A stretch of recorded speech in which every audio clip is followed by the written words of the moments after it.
Bonjour à tous, ravi de vous retrouver. Nous sommes à l'Institut du monde arabe et nous allons évidemment parcourir pour cette deuxième émission l'essentiel de l'actualité culturelle avec aujourd'hui un programme varié que voici. Et pour commencer cette nouvelle édition de 300 millions de critiques, nous allons nous pencher sur le fabuleux destin d'Imbolo Mboué. Camerounaise d'origine, vivant aux États-Unis, elle est l'auteure d'un premier roman très attendu. Bruxelles, capitale effervescente de l'art sous toutes ses formes, vient d'être mise en lumière au Palais de Tokyo à Paris. L'occasion d'évoquer cette richesse créative très particulière. Et enfin, nous allons parler de la plus célèbre des chanteuses francophones, Céline Dion, de retour avec un nouvel album où elle s'est entourée des meilleurs auteurs et compositeurs de la francophonie. Et comme chaque semaine, notre tour du monde de la francophonie qui bouge et crée, c'est avec le Zap Culture. 300 millions de critiques, c'est parti. Et pour participer à cette émission, ceux que vous connaissez, Estelle Martin, donc de TV5 Monde. Ma chère Estelle, bonjour. Bonjour Guillaume. Nous sommes aussi avec Myriam Fémiou de Radio-Canada. Ma chère Myriam, bonjour également. Olivier Poivre-d'Arvor, qui vous savez est maintenant ambassadeur en Tunisie, nous en sommes extrêmement fiers, puisqu'il travaille aussi avec nous. Michel Serruti de la radio-télévision suisse et Lise-Laure Etia, donc bonjour à tous les deux, bonjour. De TV5 Monde. Premier sujet du jour, nous allons parler de notre coup de cœur. Donc voici le livre pour l'écrivain d'origine camerounaise qui s'appelle Imbolo Mboué. C'est une jeune femme. J'espère que je prononce bien le nom de votre compatriote, ma chère Lise-Laure. Son premier roman, donc, qui est publié chez Belfond, Voici venir, donc Les Rêveurs, est édité par la maison américaine, notamment Random House, qui a acheté les droits du livre pour une somme folle pour un premier roman, puisqu'il s'agit de $1 million. Quelques mots de l'auteur, et nous en parlons ici.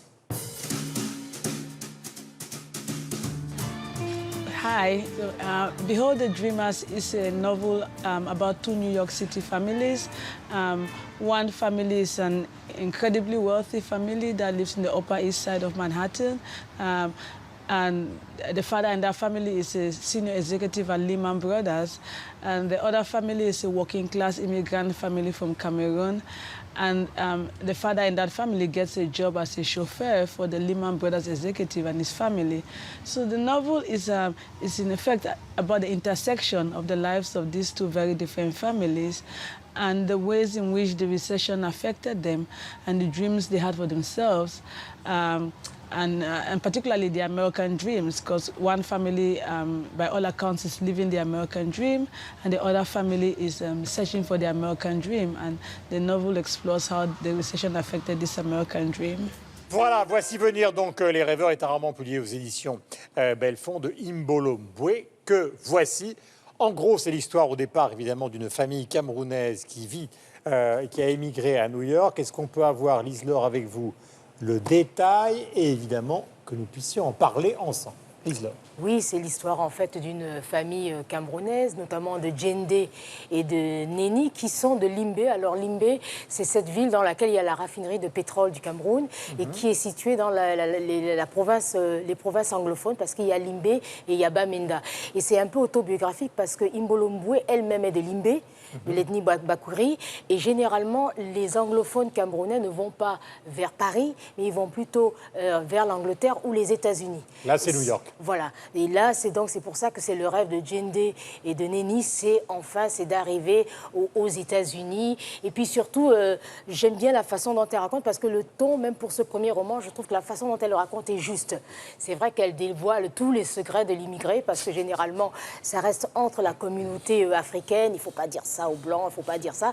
Mais elle met tout sur la table et elle raconte en fait comment ces gens veulent à tout prix aller aux États-Unis coûte que coûte. Pourquoi? Parce que d'ailleurs ce que le patron de Djende, qui est un patron américain, ne comprend pas pourquoi. Et d'ailleurs il lui dit à un moment, pourquoi ta ville Limbé est si belle et pourquoi tu veux venir ici? Et il lui dit, parce qu'au Cameroun, étant d'origine très modeste, je n'ai pas d'avenir.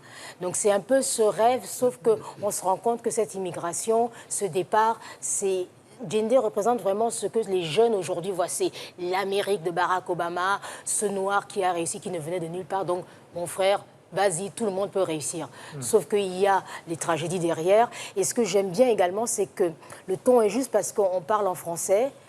en anglais, mais surtout en pidgin, cet anglais local qu'on retrouve au Nigeria et dans les provinces anglophones du Cameroun, avec ce ton juste. Et je trouve qu'elle traduit vraiment la réalité de l'immigration vers les États-Unis, avec ce monde immigré qui vit totalement à part de ce que vivent les Afro-Américains et les Blancs américains. Voilà, donc c'est évidemment aussi un peu un emblème de ce qui se passe un peu partout dans le monde aujourd'hui, puisqu'il y a de grands mouvements migratoires. Le paradoxe, évidemment, de la situation de l'Amérique, c'est que c'est un pays qui a accueilli les esclaves noirs et que maintenant, pour une grande partie de ceux qui vivent en Afrique, ça reste la destination dont on rêve. Est-ce que les uns et les autres, vous avez trouvé que Voici venir les rêveurs était un bon livre, Olivier? Oui, j'ai trouvé que c'était un très bon livre. Ouais. D'autant plus que j'avais évidemment jamais entendu parler de l'auteur. Je l'ai découvert comme vous. Je n'ai pas terminé, donc je ne peux pas vous raconter la fin, mais enfin, vous sauriez la lire très très bien. J'ai en fait une question à vous poser, à vous, peut-être à toi. Au Cameroun, vous écrivez en français, mais en anglais. Donc elle écrit en anglais, c'est ça? Elle écrit en anglais, mais elle parle bien le français, parce que les anglophones parlent les deux. Et donc, est-ce qu'il y a deux types de littérature très différentes dans l'expression? Moi, j'ai lu quelques auteurs camerounais classiques, francophones, pardon. Mais est-ce qu'il y a une littérature anglophone spécifique avec une musique très différente? Parce que nous, on l'a dans la traduction, évidemment. Et est-ce que ce bilinguisme se traduit aussi dans une richesse de la littérature camerounaise aujourd'hui? Alors, c'est très étonnant parce que je dirais qu'au Cameroun, évidemment, dans les institutions, on nous dit tout le monde est anglophone. Parfois, la télévision nationale, on suit en anglais et en français, même si tu ne comprends pas. D'ailleurs, elle le dit dans le livre. Ouais. Mais c'est vrai que moi, quand j'ai lu le livre, il y a la façon dont Djendé répond, par exemple, à son patron, Monsieur Clark. Oui, monsieur, c'est ça, monsieur. Tout à fait, monsieur. Ça chez les francophones, on ne fait pas du tout comme ça. Ça, c'est très anglais. Voilà, c'est très anglophone.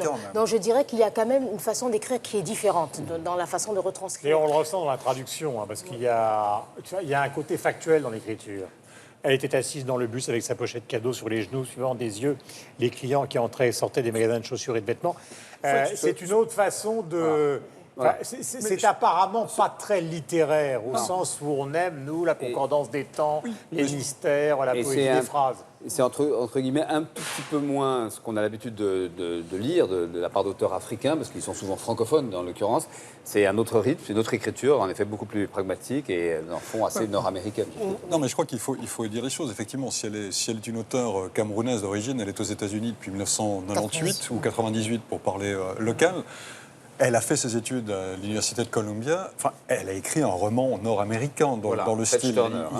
Voilà, vraiment, c'est un bon bouquin qui est efficace. Alors le style, j'avoue que moi, il m'a laissé franchement sur ma faim. Ça, alors, il n'y a pas de doute. Par contre, ça écrit vraiment avec les règles de l'écriture et du scénario littéraire américain. C'est charpenté de cette manière-là.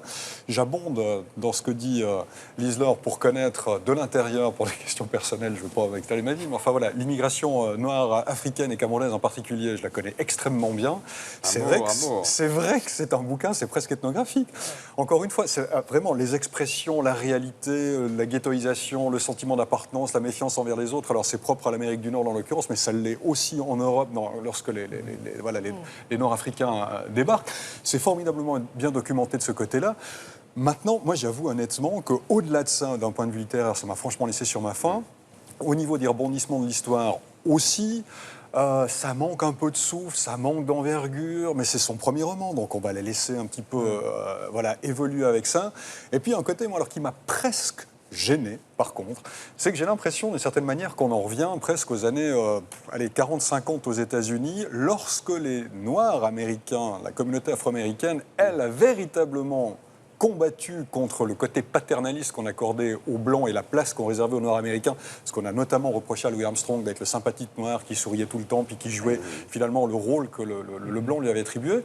Et d'une certaine manière, aujourd'hui, la façon dont dépeint la communauté africaine et notamment le rôle de Djembe auprès de son patron blanc par Mbolo Mboué, on retrouve un petit peu finalement la place des Noirs américains dans les années 40-50 et ils ne dérogent pas à ça, ils sont bien contents d'avoir ça, ils sont bien polis, ils sont bien calmes. Donc vous avez l'impression qu'elle ne porte pas la mémoire esclavagiste de l'histoire américaine? Non, parce qu'au contraire, les Afro-Américains, Malcolm X en premier et un certain nombre d'autres, se sont véritablement battus là contre et ont voulu s'émanciper de cette vision, on va dire, réductrice et laisser en place. Ce ne serait pas le cas maintenant? Non. Myriam, vous en pensez quoi? Je crois que ce livre fait aussi, en plus d'être très divertissant, fait aussi œuvre utile parce qu'en Occident, faut se le dire, on a des problèmes à régler avec l'immigration.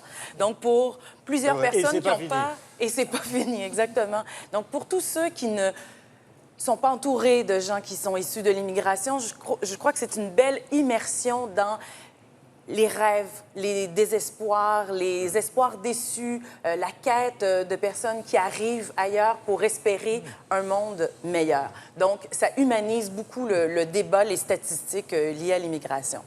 Après, j'aime aussi le point de vue qu'elle a pris, c'est-à-dire de prendre un élément d'actualité très fort, c'est-à-dire la chute des banques américaines, d'avoir pris cet élément d'actualité-là pour pouvoir tisser la vie de ces personnages-là, je trouve est assez habile. Et d'autant que Imbolombwe est à peu près la seule qui pouvait nous raconter cette histoire-là du regard sur l'Amérique, parce qu'elle vient d'ailleurs. Je pense que les Américains ne peuvent pas regarder le déclin de leur propre empire parce qu'ils sont tellement dedans, ils en sont tellement fiers. Donc, c'est l'immigrante qui peut poser ce regard-là et elle le fait habilement. Après le style, après peut-être la traduction, après c'est un premier roman, il reste des choses à peaufiner, mais il y a quelque chose de l'oralité africaine aussi. On nous raconte une histoire.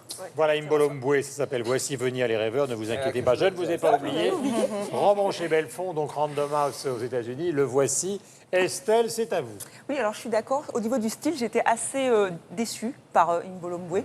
J'avais préféré Americana, par exemple, qui là aussi était très efficace au niveau littéraire. Hein. C'était de la Nigérienne Chimamanda Ngozi Adichie, si je prononce bien. Et j'ai trouvé que c'était un peu trop sympathique. Alors c'est peut-être que je suis devenue parisienne ou que j'attends, mais j'ai trouvé que tout le monde était trop sympathique finalement. Et cette empathie, alors elle est absolument sympathique aussi, Imbolombwe. À la fin, ça me dérange un peu. C'est-à-dire que je préfère quelque chose de plus âpre, de plus violent, de plus difficile. Non, mais j'aime que les rapports soient plus complexes. Et c'est son côté roqueuse. Ça m'a déçue. Après, ce qui est drôle aussi, c'est qu'elle revient sur certaines idées. Néni, qui est de la jeune femme, elle est très, très, très bouleversée quand elle rencontre un homosexuel. Son professeur qui soit homosexuel, d'un coup... Enfin, ça vient sur des idées parfois clichés.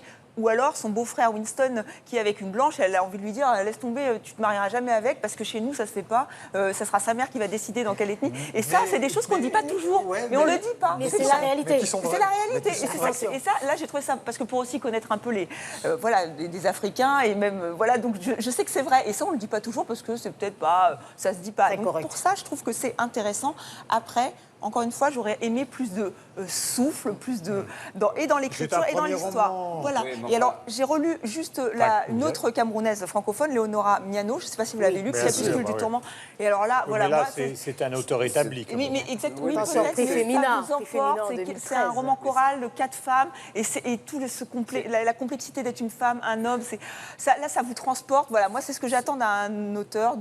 C'est plus qu'un auteur établi. En fait, dans le fond, c'est ma question sur la question de la littérature francophone ou anglophone.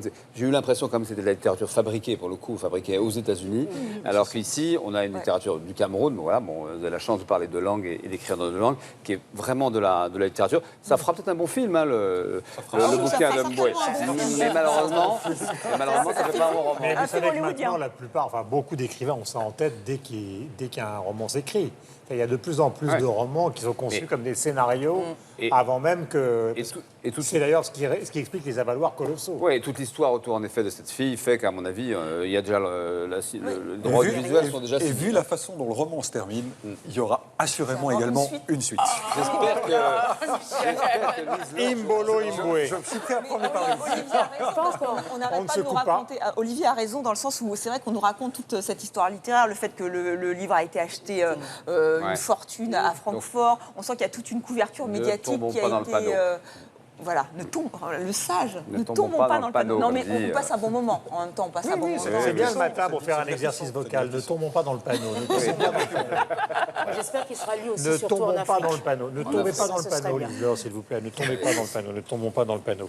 Imbolombwe est aussi populaire sur les réseaux sociaux que dans les médias. Parmi ses fans, la réalisatrice franco-camerounaise, ne tombons pas dans le panneau, Oswald Lewat, qui tweet premier roman très maîtrisé d'Imbolombwe, que j'ai lu, ou plutôt dévoré avec intérêt. le compte Twitter de l'émission, hashtag 300 millions de critiques, les adresses évidemment sur le site internet. Merci Liselor de nous avoir accompagnés. Nous allons parler dans un instant donc de la Belgique et c'est Pascal Bourgault qui va nous rejoindre car le deuxième sujet donc concerne une plateforme internationale d'émergence artistique belge. Il y a peu de temps, le temps d'un week-end à Paris s'est tenu dans l'indispensable palais de Tokyo, qui est avenue du président Wilson, musée d'art contemporain. Donc, s'est tenue une exposition qui s'appelle Indiscipline. C'est le nom de cette exposition qui a rassemblé une trentaine d'artistes, de vidéastes et de plasticiens, tous originaires en partie de Bruxelles, performeurs. Tout de suite, une visite de cet événement et nous allons en parler, car vous savez que la vie culturelle à Bruxelles et en Belgique vaut bien celle que nous connaissons ici, donc à Paris. Le temps d'un week-end, ils étaient une trentaine d'artistes issus de la scène bruxelloise à investir le palais de Tokyo à Paris. Plasticiens, performeurs, chorégraphes ou encore vidéastes. Fini Berlin, Londres ou Paris, Bruxelles est aujourd'hui la nouvelle capitale européenne de la culture et de la création. Avec un mot d'ordre, expérimenter, casser les codes et prendre des risques artistiques. Une scène bruxelloise souvent décrite comme indisciplinée, d'où le nom de cette exposition. Nous sommes en fait face à cette scène émergente qui est assez jeune, qui cherche encore à prendre ses marques. Donc on a mis un peu le phare sur des gens qui sont encore un peu dans l'ombre, mais qui sont aussi disons, par la nature de ce qu'ils font, perturbants pour les programmateurs parce qu'ils sont vraiment indisciplinés.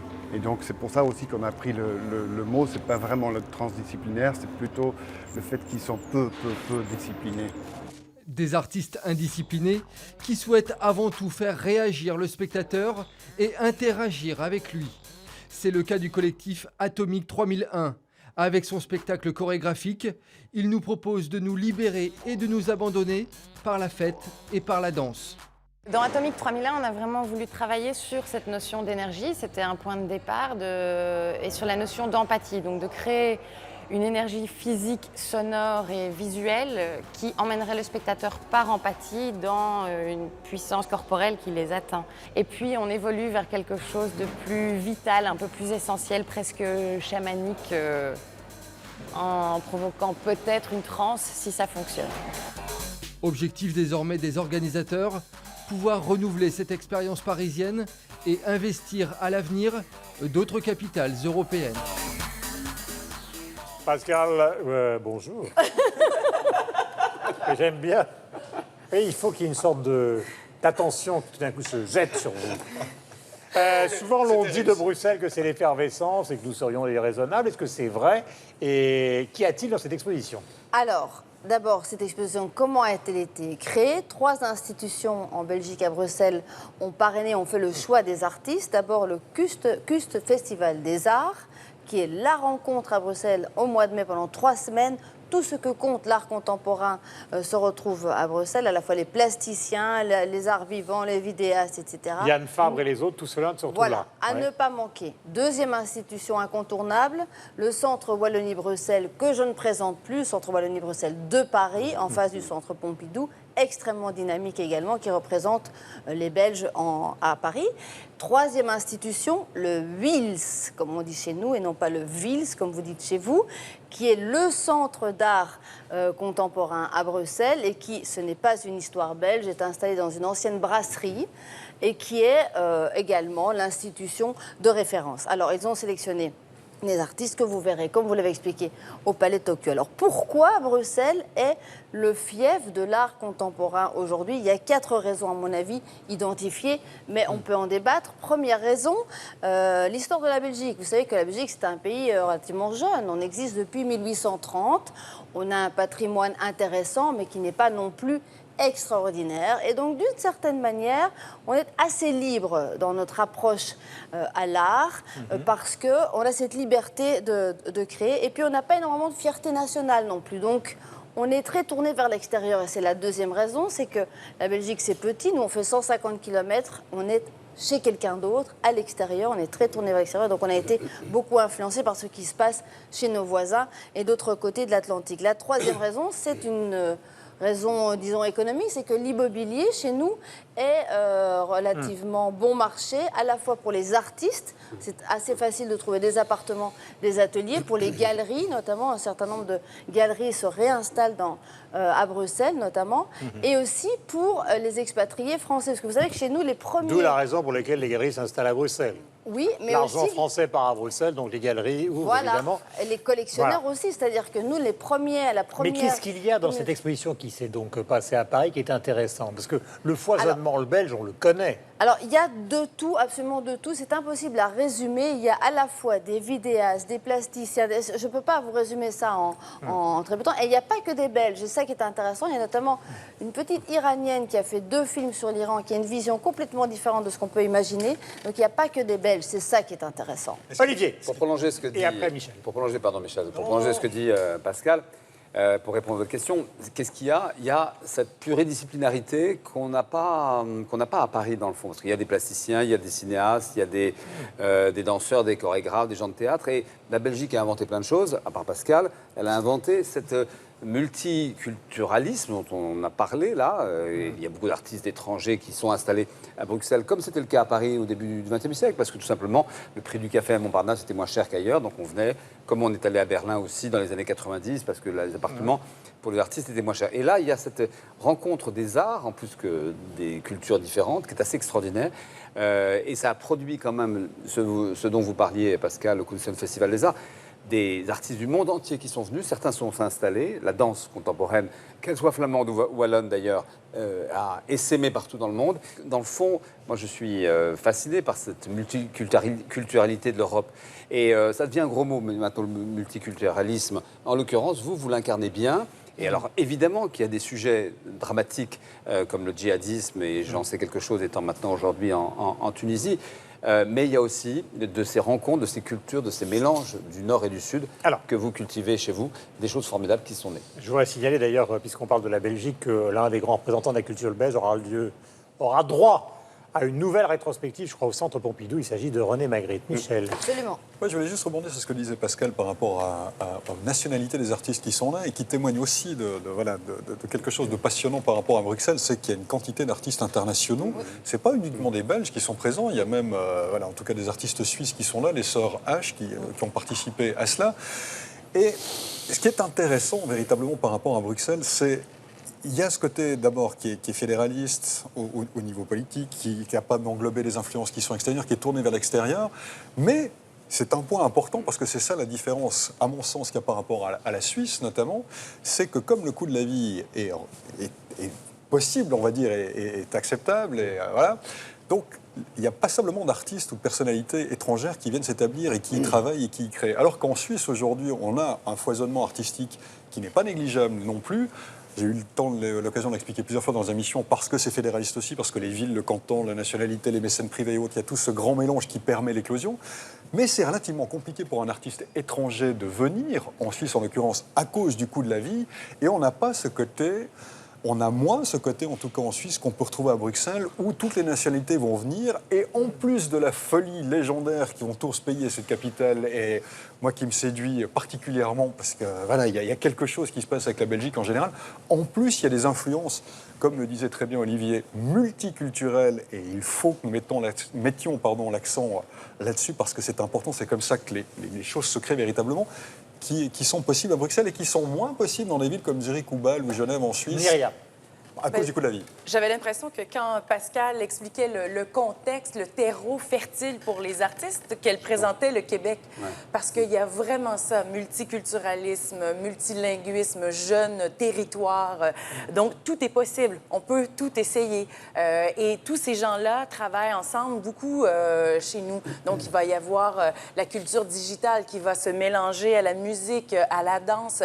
Donc, il y a comme s'il n'y avait pas de balises et on peut tout essayer, on peut tout créer.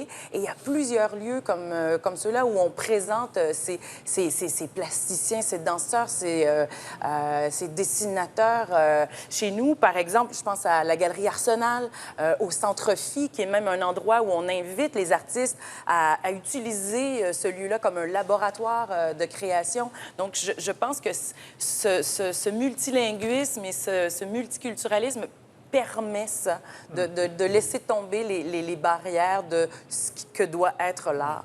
Mais alors, il faut aussi rappeler que quand même, il y a beaucoup de partenariats entre la France et la Belgique parce que nombre des artistes qui étaient présents pour Indiscipline au Palais de Tokyo, ils sont là très souvent en France. Hein. Je pense aussi, et donc je parlais des partenariats. Wills, où j'ai eu la chance d'aller, c'est vrai qu'ils sont très partenaires avec le Centre Pompidou. Par exemple, c'est là qu'on avait découvert l'exposition spectacle de Anne de Kersmaker, qui est une chorégraphe flamande belge, et elle avait présenté son œuvre là-bas à Wills, je vais m'entraîner, et après elle était venue à Centre Pompidou. Il y a une interprète danseuse qu'on a vue aussi au Palais de Tokyo qui s'appelle Mette Edvardsen, qui est souvent à Pompidou.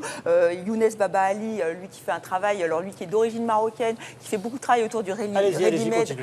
Lui aussi était à Marseille il n'y a pas si longtemps, il était au Palais de Tokyo, et vous parliez des sœurs H, elles aussi, ce sont vraiment on les retrouve souvent au Palais de Tokyo, et elles sont très marrantes. Juste, moi j'adore les titres de leurs œuvres, donc c'est dans mes rêves les plus fous, tu es toujours là à me hanter, où je ne vois de mon avenir que le mur de ma cuisine au papier peint défraîchi. Rien que les titres des œuvres, parce qu'elles font des vidéos, sont assez surprenantes, et c'est vrai qu'au Palais de Tokyo, ils aiment cette énergie, ce bouillonnement culturel, et ils les invitent assez souvent. Mais j'ai une petite question à poser. Alors, c'est pas une sentence de ma part, c'est plus une question. Moi, j'ai l'impression que Paris, puisqu'on y est, par les Palais de Pompidou, Palais de Tokyo et autres, va faire venir ces artistes, mais le principe de création lui-même, il se passe à l'extérieur. Il se passe en Belgique, il se passe en Suisse, il se passe ailleurs.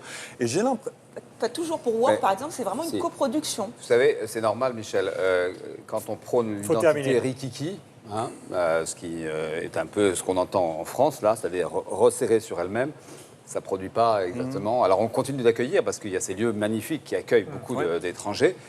Mais cette époque formidable française, il faut qu'elle soit revendiquée de nouveau, c'est-à-dire vive les autres, vive les différents. Moi, je voudrais ajouter simplement que sur la scène internationale, maintenant, on a toujours eu tendance, quand on parle de l'effervescence belgique, c'est vrai, mais il y a toujours un côté un peu colonialiste d'aujourd'hui. La Suisse, votre pays, il y a des grands artistes comme Urs Fischer, par exemple, ou Hugo Rondinen, qui sont célèbres dans le monde entier. Et en Belgique, les Wolfgang Tillmans, maintenant, ou les Yann Favre, sont célèbres dans le monde entier au même titre que les grands artistes américains, et plus même que les artistes français. Je parle des artistes alors il y en a qui sont plus célèbres, les Soulage et Buren, mais ils ne sont pas de la même génération. Donc, vive la Belgique! Sur Facebook, le Wallonie-Bruxelles Théâtre Danse se réjouissait que l'Indiscipline belge débarque à Paris au Palais de Tokyo le temps d'un week-end. Malheureusement, le temps d'un week-end.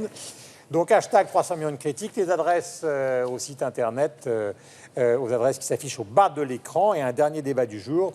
Nous évoquerons dans un instant donc, la sortie du dernier album d'une grande cantatrice québécoise, Céline Dion, juste après le Zap Culture que voici.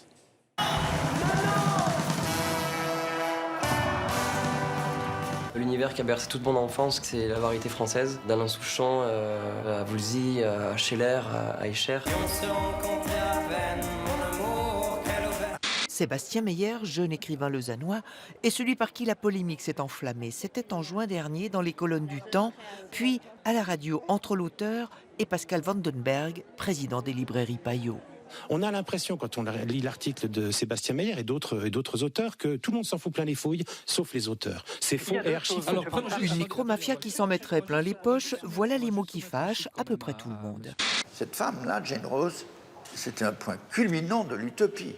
Toute seule avec une fleur à 15 cm de baïonnette, et curieusement, c'est pas elle qui avait peur, c'était le jeune soldat en face, qui ne voulait pas rencontrer son regard. Ce spot publicitaire, vous l'avez peut-être vu durant la campagne des Belges aux Jeux Olympiques. Sur ces images, une chanson intitulée Rio, composée par un Belge, Netsky. Netsky, c'est un peu particulier parce qu'on l'a fait venir pour quelques centaines d'euros. C'était en 2010, je pense. C'était le carton. C'est le gars qui faisait la musique dans sa chambre et qui est devenu une star internationale.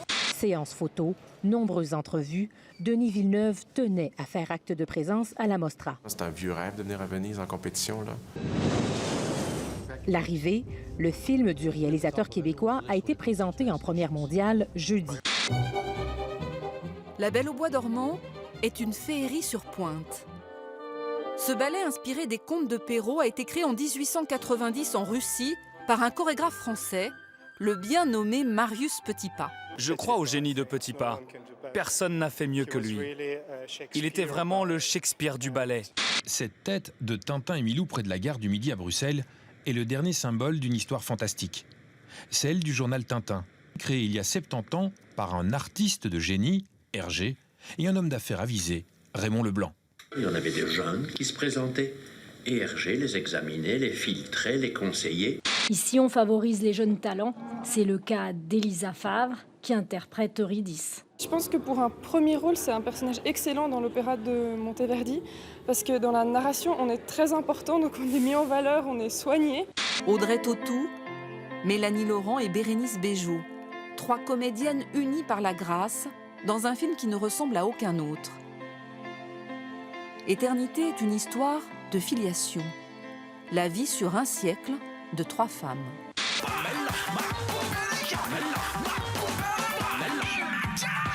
On s'est tous fait brouter un jour par une Pamela ou par un Pamelo. Une avalanche de couleurs, de danse et d'énergie. Beyond Bollywood nous plonge dans une Inde rêvée, celle de la danse, de la couleur et de l'exotisme.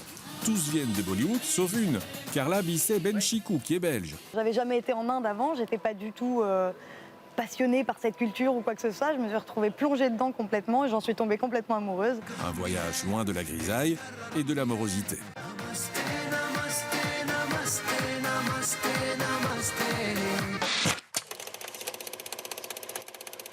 Troisième sujet donc de 300 millions de critiques, la plus connue des chanteuses québécoises, j'allais dire la plus connue des chanteuses francophones, tout simple, et de retour avec un album qui s'appelle Encore un soir. Photo donc avec un léger sourire et une certaine forme de réflexion de Céline Dion. Extrait de cet album avant que nous parlions juste de Céline Dion aujourd'hui. Une photo, une date, c'était n'y pas croire. C'était pourtant hier, mentir est ma mémoire. Et ces visages d'enfants, et le mien dans ce miroir. Oh, c'est pas pour me plaindre, ça vous n'avez rien à craindre. La vie m'a tellement gâtée, j'ai plutôt du mal à l'éteindre. Oh mon Dieu, j'ai eu ma part, et bien plus à tant d'égards. Mais quand on vit trop beau, trop fort, on en oublie le temps qui passe. Comme on perd un peu le nord au milieu de trop vastes espaces. À peine le temps de s'y faire, à peine on doit laisser la place. Ou si je pouvais, encore un soir, encore une heure, encore une larme de bonheur, une faveur. Comme une fleur, un souffle, une erreur. Un peu de nous, rien de tout. Pour tout se dire encore ou bien se taire en regard. Juste un report, à peine encore, même s'il est tard. J'ai jamais rien demandé, ça c'est pas la mer à boire. Allez, face à l'éternité, ça va même pas se voir. Ça restera entre nous, au juste un léger retard. Y'en a tant qui tuent le temps, tant et tant qui le perdent ou le passent. Tant qui se mentent, inventant les rêvant des instants de grâce. Où je donne ma place au paradis, si l'on m'oublie sur terre. Encore hier, encore un soir, encore une heure, encore une larme de bonheur. Voici l'album de Céline Dion, donc le dernier, qui s'appelle Encore un soir, après une tournée donc au Québec et un petit peu partout d'ailleurs dans le monde. Et elle retournera en résidence à Las Vegas, comme elle l'a déjà fait donc dans les prochains mois. Vous savez que Céline Dion, c'est à la fois la caricature pour les branchés que nous sommes tous, et en même temps, c'est vrai qu'elle est une des rares divas du monde de la musique, à l'égal de Madonna et des autres, dans le monde entier. Je vais commencer par vous, Myriam, parce que nous avons un côté, en France, on est à la fois fasciné par Céline Dion, et en même temps, on la regarde un peu comme quelque chose de particulier. Ben, je pense qu'il y a ces deux pôles-là aussi. Chez nous, il y a les pro-Céline, les anti-Céline, mais peu importe, il y a toujours de la curiosité. Il faut dire qu'il y a quelques semaines, elle était en spectacle chez nous. Elle a fait 17 spectacles à guichet fermé dans les amphithéâtres. Il y avait énormément de curiosité autour de ce retour après les funérailles donc de son mari.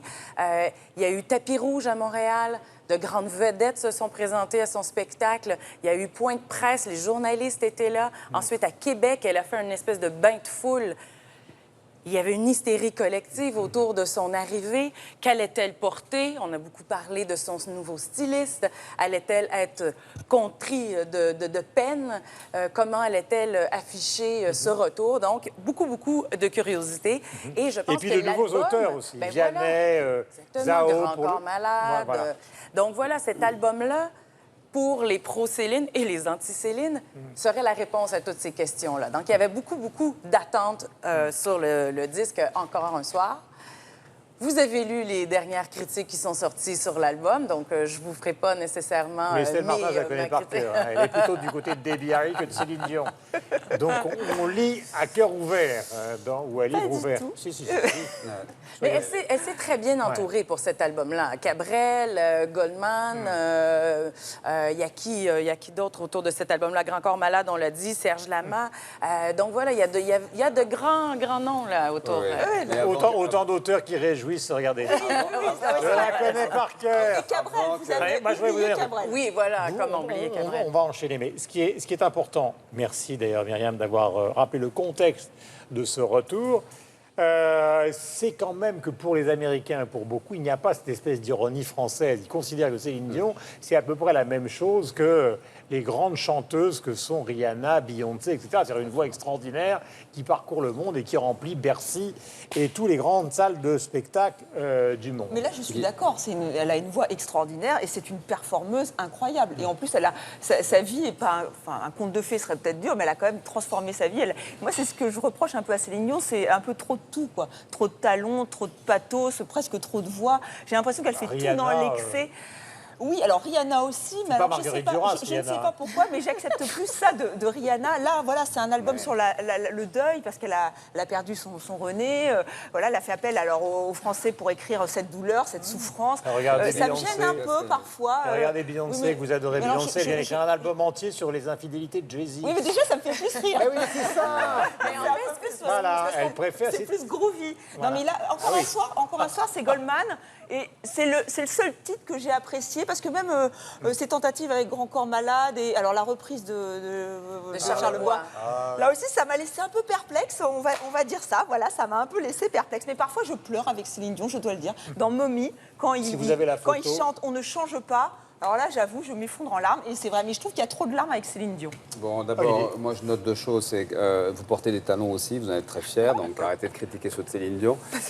Deuxièmement, elle a fait son travail de deuil, hein, Céline, vous moquez pas. Bon, elle a une histoire, mais elle a quand même produit ce disque, là, j'imagine, ces derniers mois, et je trouve, moi, je suis bon public, un très beau disque. Elle a cette voix quand même formidable. Et puis, en effet, pour rebondir sur ce que dit Guillaume, je trouve très, très français cette critique, parce qu'en effet, on aime des stars internationales dont bien souvent les paroles des chansons sont quand même assez limitées. Et le comportement aussi ridicule. Le comportement très limité, très ridicule. En l'occurrence, moi je pense que pour nous ici à TV5, c'est hyper important qu'il y ait quelqu'un, comme Stromae ou d'autres, ou Corneille, qui à ce niveau mondial, grâce à vous, grâce à l'histoire de votre pays, a produit cette chanteuse qui chante en français, alors que pour la Coupe d'Europe du football, je vous rappelle qu'en France, nous avions un hymne en anglais. Franchement, soyons un tout petit peu francophones. Elle a une voix magnifique, elle a une belle histoire, elle produit des belles chansons, et puis ça fait plaisir à des tas de gens. Peut-être pas à vous, mais en tout cas, moi, beaucoup. Non, mais c'est pas un procès, Estelle. Non, mais c'est un procès. Après, on peut aimer, évidemment, Céline Dion. Et c'est justement le fait qu'elle soit tellement dans l'empathie avec son public et qu'elle livre toute sa vie qui fait qu'aussi, il y a cette relation unique. Parce qu'elle nous dit tout, Céline. Elle nous explique tout, du styliste à la mort de René, en passant par ses grossesses. Elle est jalouse, elle est jalouse. On peut se poser aussi comme question, si je peux me permettre, pardon, c'est que lorsqu'on vient de vivre un deuil, est-ce que les bons mots pour en parler? Est-ce que la bonne énergie pour le dire se passe tout de suite après? Moi, je me pose la question. Parfois, justement, quand on vit un deuil devant les autres, on se contient, on a un peu des phrases un peu toutes faites, on se met un visage un peu contenu. Et c'est ce que je trouve de cet album-là. Peut-être que c'était pas tout à fait le bon moment pour le sortir, parce que ce qu'on nous dit sur l'album...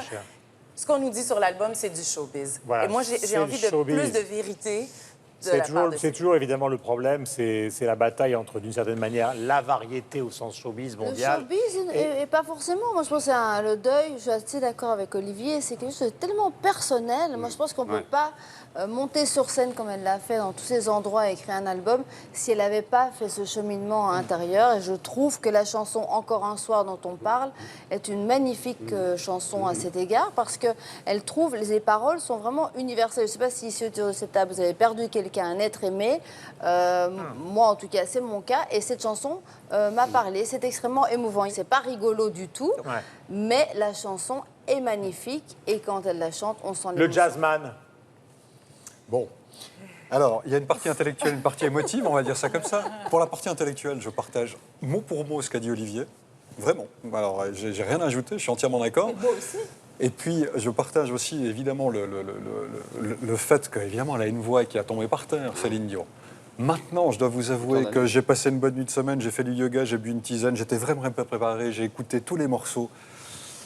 Ça prend pas, moi ça me laisse complètement... Mais voilà, mais comme Beyoncé, comme Rihanna en ce qui me concerne, moi ça me passe au-dessus, j'arrive pas à accrocher à ça. En plus, il y a une sorte de maniérisme souvent dans le travail de la voix ou la diction de Céline Dion, moi qui m'agace un tantinet, j'avoue.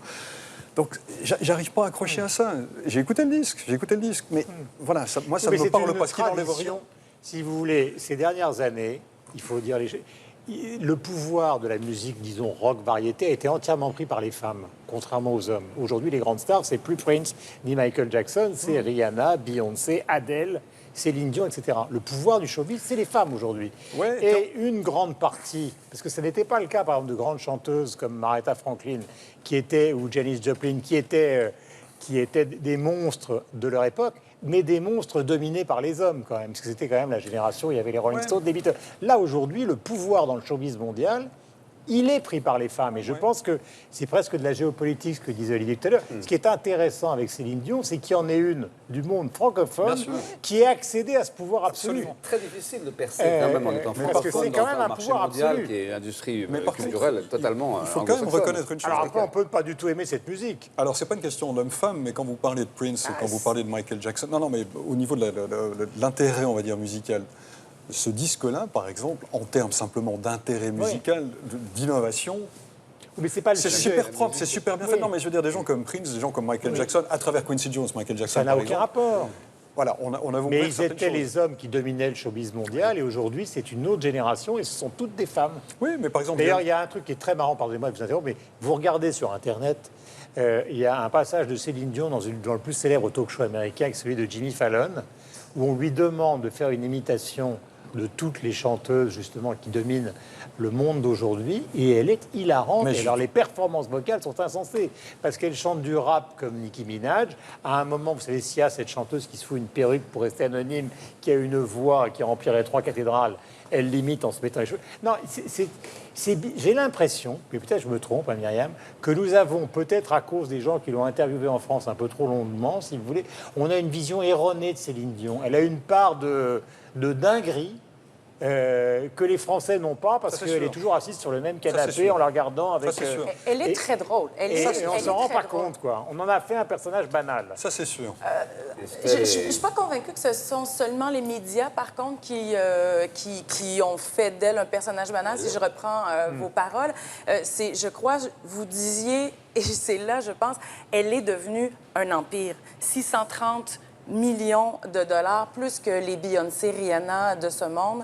Et lorsqu'on a un empire de cette envergure-là, on peut à peine prendre de risques. Et je pense que c'est pour ça que la musique est surproduite, les entrevues sont sont orchestrées mais comme les et autres. qu'il y a des ficelles blanches qui transparaissent. Moi, je suis d'accord. Je pense qu'elle contrôle. Vous dites qu'elle peut effectivement être très drôle et qu'elle peut partir dans des excès. Moi, j'ai pas ce sentiment-là de Céline Dion. Je pense qu'effectivement, c'est comme les grandes stars américaines. Elle contrôle son image, elle contrôle sa musique, elle contrôle son empire. Je dis pas que c'est bien ou mal, mais après, ce qui est drôle, c'est qu'en même temps, elle parle d'une certaine spontanéité. Et en fait, pour moi, non, Céline Dion, tout est cadré. Non, c'est pas spontané parce que c'est Je vais vous raconter une petite histoire qui sera mon coup de cœur, comme ça vous l'économiserez. les mêmes. Un jour, il y a quelques années, sur TF1, on me demande d'aller faire un reportage sur Madonna à New York. Alors moi, j'avais cette vision de Madonna, la déjantée, des piercings partout, les croix, etc., etc. Donc je vais voir mon agent, qui s'appelle Lise Rosenberg, et je lui dis, bon voilà, je vais aller au Madison Square Garden, je crois la filmer. Alors elle me dit, alors premièrement, vous n'avez pas le droit de la filmer. Deuxièmement, vous n'avez pas le droit de lui parler. Troisièmement, vous n'avez pas le droit de la regarder. Donc il y a quand même dans ce showbiz mondial une sorte de dinguerie qui n'existait pas dans les générations précédentes. Les fans québécois sont nombreux à espérer que la diva revienne vivre au Canada. Si elle réside actuellement à Las Vegas, Denis pense avoir décelé les indices d'un retour. J'ai l'impression, dit Denis, que Céline a le goût de revenir s'établir au Québec. Selon les entrevues que j'ai eu l'occasion de voir, ses yeux pétillants et son enthousiasme crevaient l'écran, nous dit-il sur Facebook. Vous pouvez nous suivre sur le compte Twitter de l'émission, #300 millions de critiques. Le petit bruit, c'est mon stylo qui tombe. Et retrouver les infos sur le site internet aux adresses qui s'affichent en bas de l'écran. Comme je suis le présentateur de cette émission, je vais rester, parce que j'ai dit que je passais mon coup de cœur. Pas vrai, je mens. Vous avez Yan Peming, qui est un grand peintre franco-chinois que vous retrouverez dans une exposition absolument magnifique.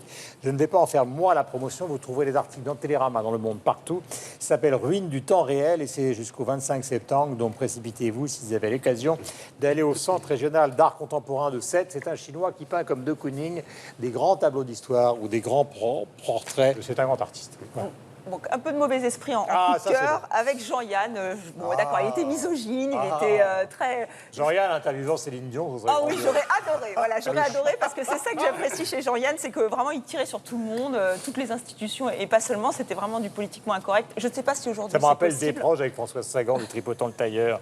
Voilà, des proches, Coluche. Voilà, c'est un humour moi qui me fait rire. Et là, ce sont des inédits de Jean-Yann, des photographies, des commentaires, des déclarations. Alors il y a celle-ci. J'ai des idées de gauche dans un confort de droite.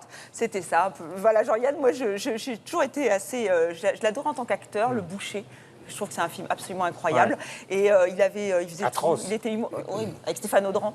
Et donc voilà, Jean-Yann, l'inédit, c'est donc aux éditions du Seuil. Et ce sont que des inédits qui ont été récoltés par Fabrice Gardel, qui a plongé dans l'INA. Et je vous le conseille, si vous ne connaissez pas Jean-Yann, parce que peut-être qu'il n'est pas connu à travers le monde, nous en France, on le connaît bien. Mais il a eu un prix d'interprétation à Cannes, pour le film de Piala. C'est vrai. Et alors, dans Le Boucher, parce que je vais emmerder notre bien-aimée productrice qui trouve qu'on est trop long, mais c'est extraordinaire. À un moment, le rôti arrive trop froid, il était avec sa femme, c'est un salopard absolu. Et il lui dit, alors madame fait de la poésie alors que le rôti est trop froid. Enfin, c'est l'horreur. Il est effrayant, ce Jean-Yann. C'est un grand bonhomme. Et vous retrouverez toutes les émissions auxquelles il a participé sur Internet, même les émissions de Bouvard, etc. Voilà, il y a des moments, c'est absolument hilarant. Alors, on a fait trop long. Alors, je vais faire rapidement, mais il faut absolument découvrir nouveaux projets. C'est un magazine de contenu, un magazine d'idées progressistes. Et c'est une jeune entreprise sociale à Montréal qui a parti ce magazine-là. Ouais. On parle autant de culture, d'économie environnementale, l'évitement des paradis fiscaux, l'urbanisme, les mouvements sociaux, tout ça en un seul numéro. C'est joliment... le graphisme est vraiment très, très joli. C'est le genre de magazine que vous allez avoir et trimballer pendant tout le semestre. Parce que, non, c'est le pari qu'ils ont fait dans un monde où c'est l'imprimé à la vie dure. On a ce magazine-là papier. Eh bien oui, le bon vieux papier. Et c'est pour ça que je veux justement faire découvrir nouveaux projets. Donc, voilà. Monsieur l'ambassadeur. Je ne vais pas faire court parce qu'on a perdu beaucoup de temps à dire du mal de Céline Dion et à dire que Jean-Yann était un grand philosophe. Non, je ne vais pas faire court parce que ce livre-là, vous voyez, il est bien, ce livre-là est la réponse à plein de questions qu'on se pose partout, à ces débats qui ont lieu en France, qui sont parfois un peu réducteurs sur le Burkini. C'est un livre d'une universitaire tunisienne, Ella Wardi. C'est une biographie romanesque, mais partie de recherches extrêmement fouillées sur le chiisme et le sunnisme, des jours de Mohamed. Ça démarre au lendemain de la mort de Mahomet. Alors, et qui raconte justement la succession de Mahomet et la manière dont Entre Mahomet... le gendre, si ma mémoire est bonne, et un ami. Bravo. Et dans la manière dont Mahomet n'a pas préparé sa succession et raconte ce qui s'est passé après, comment les compagnons de Mahomet se sont disputés et comment on est arrivé à ce qui se passe aujourd'hui. C'est bien de sortir chez Albin Michel, Les derniers jours de Mohamed, de Ella Wardi, une femme formidable, une grande universitaire. Ça donne envie. Alors, Pascal. Mon coup de cœur est africain. Vous connaissez tous le musée de Tervuren. Je le présente. Le musée de Tervuren, oui. qui est l'un des principaux musées d'Afrique centrale, créé en 1897, comme on dit chez nous, par Léopold II, qui a ramené de ses colonies, notamment du Congo, un certain nombre d'objets, plusieurs milliers. C'était la première fois que les Belges voyaient des masques de sorciers, des girafes empalées, enfin je vous en passe. Ils ont, alors on ne va pas revenir sur le débat que vous avez ouvert la semaine dernière, une réflexion assez intéressante sur la problématique de la restitution. Ils forment des chercheurs notamment, etc. Bref, le musée est en travaux, donc vous ne pourrez pas le voir, mais il multiplie les expositions temporaires et j'en ai choisi une qui me paraît extrêmement importante et intéressante surtout. Elle a lieu à Matongé, le quartier le plus africain de Bruxelles. Ils ont demandé aux commerçants de se plonger dans les collections du musée royal de photographies, notamment des photographies des campagnes publicitaires des années 50. Et donc les commerçants sont invités à choisir des photos et les exposer sur leur vitrine. Et donc le parcours n'est pas dans le musée, mais à Matongé, le quartier africain congolais de Bruxelles. Voilà. Michel, bref. Un site internet, nack.ch, le site du photographe suisse Niels Ackermann, photographe suisse de l'année, qui vient de recevoir le prix de la ville de Perpignan, Rémi Hochlik, au festival Visa pour l'image, c'est important.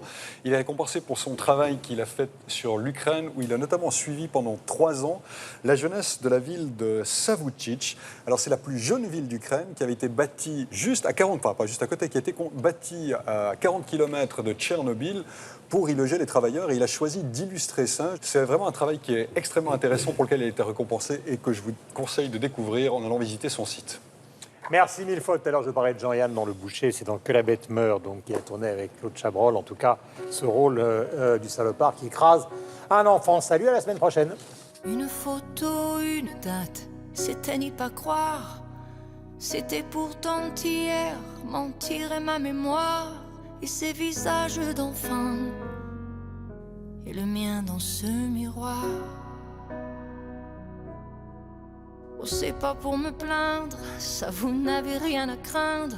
La vie m'a tellement gâtée, j'ai plutôt du mal à l'éteindre. Oh mon Dieu, j'ai eu ma part, et bien plus à tant d'égards.